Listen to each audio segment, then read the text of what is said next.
A atuação de Jorginho deixou muita gente empolgada. O jogador ex-Arsenal, que estreou no Flamengo contra a Esperance da Tunísia, teve um desempenho excelente. Parecia até conhecer os seus companheiros de time, seus novos companheiros, há muito tempo. Jorginho fez alguns treinos aqui nos Estados Unidos e uma ou duas atividades no Brasil antes do embarque da viagem para Atlantic City, aqui onde estamos e onde o Flamengo se concentra nessa primeira etapa de Mundial de Clubes da FIFA. O jogador participou dos 2 gols. O primeiro, bola com o Jorginho, ele acionou a Arrascaeta acionou Varela Cruz e o Luiz Araújo serviu o próprio Arrasca, que fez 1-0. E no segundo ele dá o passe para Luiz Araújo, autor da assistência do primeiro gol, para marcar 2-0, sacramentando a vitória rubro-negra pelo placar idêntico àquele que o Chelsea impôs 2-0 sobre o Los Angeles FC no outro jogo desse grupo. Jorginho muito elogiado na imprensa internacional, inclusive, pela maneira como se comportou. E interessante observar, até perguntei ao técnico Felipe Luiz na coletiva após a partida sobre o posicionamento dos 2 volantes. Muito se comentava sobre quem vai ser o homem que vai preferencialmente recuar para trabalhar entre os zagueiros na hora de fazer a saída de bola. O Felipe até disse, não, os volantes jogam lado a lado. Sim, quando o time tem a bola, joga lado a lado, mas quando o time faz a saída de bola, começa e inicia as jogadas, sempre um deles recua, baixa para fazer a saída junto dos 2 zagueiros. Em vários momentos, inclusive, o Flamengo fica num 3-4-3, porque fica um desses volantes no meio ali dos 2 zagueiros, os 2 alas laterais e 2 homens de meio campo. Arrascaeta, Gerson sobe, no caso, sobe também ali o Luiz Araújo. Então o Flamengo tinha Pedro ontem, na verdade o Gerson ficando um pouco mais, né? Subia Luiz Araújo, Arrascaeta, Pedro, hora Gerson subia um pouquinho mais, e claramente o Flamengo ficava com 3 homens ali, 2 zagueiros e um dos volantes, 4 homens na linha média e 3 mais avançados. E nessa linha inicial ali, nessa linha defensiva, entre os 2 zagueiros, habitualmente nesse jogo, o Pulgar baixava para fazer a saída de bola, não o Jorginho, que gosta de jogar assim, até falou sobre isso numa entrevista antes da partida, dias antes da partida, né, na sua apresentação. O Jorginho ficou um pouco mais à frente. No segundo tempo até ele recua um pouquinho para fazer a saída de bola, mas o jogador que mais se apresentou para fazer essa função foi o chileno Eric Pulgar. E foi importante o Jorginho jogando mais à frente, porque ele acionou a Arrascaeta na jogada do primeiro gol, na origem da jogada, e ele deu assistência para o Luiz Araújo no segundo, ou seja, atuando um pouquinho mais à frente, ocupando uma faixa mais adiantada muitas vezes. O ítalo brasileiro acabou tendo um papel preponderante nessa vitória do Flamengo, né? Com a volta de De La Cruz, talvez até contra o Chelsea, né? Ficando novamente disponível para o técnico Felipe Luiz, o treinador passa a ter excelentes alternativas para esse setor. Poucos times na América do Sul, talvez nenhum, tenha 3 homens que possam fazer esse papel na qualidade de De La Cruz, Jorginho e Eric Pulgar. E isso pode ser muito importante para o Flamengo. O que falta hoje é o time rubro-negro. Mais objetividade na hora de finalizar. O Flamengo finalizou 7 vezes apenas no primeiro tempo, que foi pouco diante do volume de jogo muito elevado, muito superior a uma equipe tunisiana do Esperance, que praticamente não ameaçou. Já no segundo tempo, atenção para esse número, o Flamengo finalizou 4 vezes, é verdade, fez um gol, e o time do Esperance finalizou 5. Foi quando o time da Tunísia saiu um pouco mais para o ataque e acabou arrematando mais que o Flamengo. Isso não pode ser ignorado. Num jogo em que o Flamengo domina e tem posse de bola de 70 e pouco por cento, quase em torno de 80% em parte do jogo, é necessário que o time finalize mais, incomode mais, fustigue mais o seu oponente. Isso não aconteceu. Me parece que é uma necessidade, há uma necessidade do Felipe Luiz ajustar um pouco mais essa característica da sua equipe. Tá falando do Jorginho, que, cara, deu uma ótima entrevista. Como é bom ouvir jogadores do nível do Jorginho.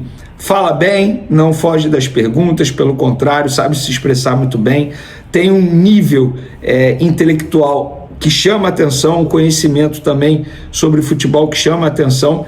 E teve uma pergunta que fizeram para ele sobre modelo de jogo do Flamengo diante do Chelsea. E por que a gente fala sobre isso? É normal ter esse debate. Exemplo, o Botafogo encara o PSG nessa quinta-feira. Como é que o Botafogo tem que entrar em campo? Qual modelo? Muda a parte tática? Tem que ser mais reativo ou não? Tem que manter o modelo de jogo tal como o Fluminense, nos tempos de Fernando Diniz, manteve o modelo de jogo contra o Manchester City no Mundial e deu no que deu, foi massacrado. Eu sou a favor de você estudar o adversário, entender que seu adversário é superior, em determinado momento você ser mais flexível em relação ao modelo de jogo. Não que esse seja o caso do Flamengo diante do Chelsea. Por exemplo, contra o Chelsea, eu não começaria com Pedro, tá? por conta do estilo de jogo. Eu acho que vai exigir mais intensidade de jogadores do Flamengo e o Pedro não pode entregar essa intensidade. Eu começaria com Plata no setor ofensivo, que é um jogador que entrega muita intensidade, mas isso é o que o Vene faria, não obviamente o que o Felipe Luiz vai fazer. Isso ele ainda vai definir, vai estudar o adversário. Estratégia, é um jogo de estratégia. E por falar nisso, até uma curiosidade: o treinador do Chelsea e o Felipe Luiz são dois treinadores que gostam muito de jogar xadrez. Inclusive o treinador do Chelsea, no trabalho final da tese dele, para ele tirar a licença de treinador, ele utilizou muito o jogo do xadrez. A forma como os jogadores, quando estão praticando xadrez, tem que tomar decisão, saber tomar a decisão correta. Ele leva muito a dinâmica do xadrez para o dia a dia do futebol. E o Felipe Luiz também é um cara adepto do xadrez, continua jogando xadrez até hoje. Então, a gente gosta de dizer que os treinadores é um jogo de tabuleiro e, de fato, agora vai ser mesmo. Vamos ver quem dará checkmate em quem. Eu espero que o Flamengo dê o checkmate no Chelsea, obviamente. E, para fechar sobre o Jorginho aqui, tem uma foto dele que maravilhosa, postei no meu Twitter, no meu Instagram também, fica a dica aí, @VeneCasagrande, as duas redes sociais, podem me seguir por lá. Jorginho, cara, dá para ver na imagem, sentir a energia boa do Jorginho tirando a foto com o Zico, extremamente feliz, e ele foi questionado na coletiva sobre essa foto com o Zico. Ele contou um bastidor muito engraçado. Abre aspas para o Jorginho: o Zico estava ali almoçando, não queria incomodar. O pessoal já tinha saído da mesa. Falei, vou pedir para tirar uma foto com o Zico. Tá maluco? É a lenda. Família toda fanática e fã nele. Pedi, ele foi super simpático. Tiramos a foto, nem acreditei. Aí o filho dele levantou e pediu para tirar uma foto comigo. Eu abracei ele e abracei o Zico também. Aí ele falou pro Zico: não, tu sai. Eu, como assim? O Zico sair da foto? Não é possível que isso está acontecendo. Tipo, não dá para o Zico sair da foto. É o Zico, pô. É o Zico, cara. E o Zico, assim, eu já tive a oportunidade de conviver alguns momentos com o Zico nos tempos de esporte interativo. É um cara sensacional. Abraço pro Zicão aí, tamo junto. Falar agora do De La Cruz, galera, porque o De La Cruz não tem presença confirmada no jogo de sexta.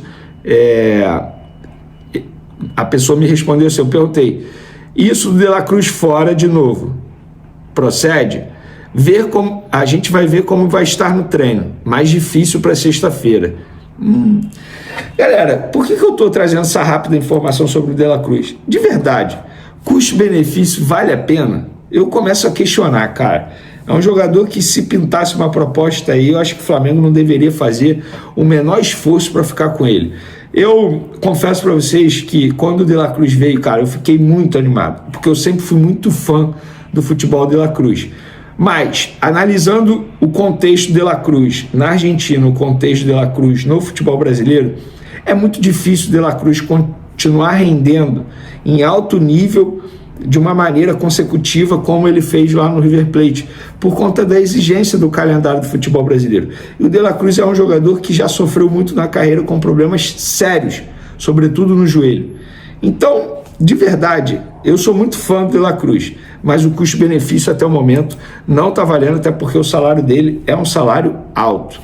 Alexandre tem chance de voltar na sexta-feira, tá, galera? Ele não ficou à disposição na estreia, mas tem chance de ficar à disposição na sexta-feira, e ele estando à disposição para mim é titular, embora o Ayrton Lucas tenha ido muito bem diante do Esperança, mas o Alexandre para mim está muito acima. E para finalizar nosso vídeo, vamos falar de Rodrigo Garro, jogador meia do Corinthians, destaque do meio de campo do Corinthians, o argentino, que tem cidadania italiana. Ele tem contrato com o Corinthians até dezembro de 2028, tá? Ele chegou em janeiro de 2024 ao Corinthians. É um jogador que é jovem, tá? 27 anos, eu considero jovem, mas também não é um jogador que não tenha sofrido muito com lesões. Mas enfim, diante disso, eu tô vendo muita gente nas redes sociais dizendo que ele foi oferecido ao Flamengo, que o Flamengo tenta a contratação. Gente, eu respeito a informação de todo mundo aí. Eu vou me responsabilizar por aquilo que eu apuro. E o que eu apurei no Flamengo primeiro, ele não foi oferecido ao Flamengo, justiça seja feita, tá? Quando o jogador é oferecido, as pessoas falam sem nenhum problema, até porque isso não é errado.